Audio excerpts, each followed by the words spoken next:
100 paket sembako dan voucher internet untuk kegiatan belajar disediakan oleh para pelajar dari Yayasan Anak Bangsa bagi para pelajar dan warga di Kampung Kedaung, Desa Rengas Jajar, Kecamatan Cigudeg, Kabupaten Bogor, yang terdampak banjir bandang beberapa waktu lalu. Selain memberikan 100 paket sembako dan voucher, para pelajar dari Yayasan Anak Bangsa ini pun turut pula kerja bakti bersama warga di dalam membersihkan lumpur dan puing-puing sisa bekas terjangan banjir bandang di sejumlah titik lokasi pemukiman warga. 100 paket sembako dan voucher ini diberikan secara langsung oleh para pelajar kepada warga yang terkena bencana banjir secara door-to-door dengan maksud agar warga dan pelajar yang terkena bencana bisa tetap mendapatkan bantuan makanan dan juga pulsa internet agar tetap bisa belajar mengikuti pendidikan secara daring.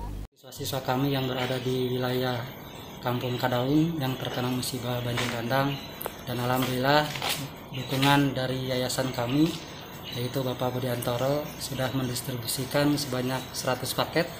Kami prioritaskan untuk warga sekolah kami yang terdampak dan sisanya baru ke warga sekitar yang ada di daerah Kampung Kedaung khususnya. Untuk siswa kami yang terdampak sebanyak 25 orang dan alumninya ada 5 orang. Pemberian paket sembako dan voucher ini dilakukan oleh para pelajar dari Yayasan Anak Bangsa sebagai bentuk kepedulian dari mereka terhadap nasib sesama yang terkena bencana.